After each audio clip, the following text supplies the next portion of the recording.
అందరికీ మరోసారి వందనాలు.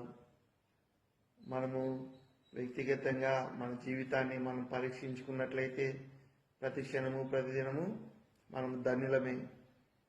మనము జ్ఞాపం చేసుకున్నట్లయితే మన జీవితాన్ని అనగా మన యొక్క ద్వేషము, మన యొక్క అసూయ, మన యొక్క క్షమాపణ లేని మనసును మనము పరీక్షించుకున్నట్లయితే మనము ధన్యులమే. ఎందుకనగా మనము దేవుని ఆరాధిస్తున్నాం, దేవునికి ప్రార్థిస్తున్నాం, దేవునికి మన యొక్క అర్పణలు అర్పిస్తున్నాం, దేవుని ప్రేమను ప్రకటిస్తున్నాం, దేవుని క్షమాగుణమును ప్రకటిస్తున్నాం.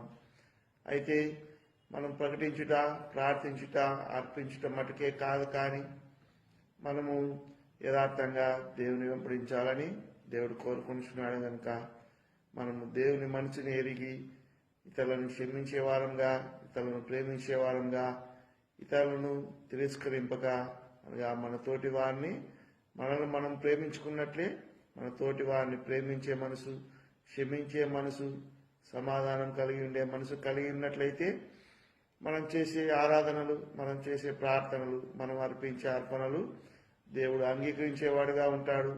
ఆ రీతిగా మనం దేవుని ఆనందిస్తూ మన యందు దేవుడు ఆనందించడం ద్వారా మనము బలము పొందుతామని దేవుని వాక్యం తెలిసింది. కనుక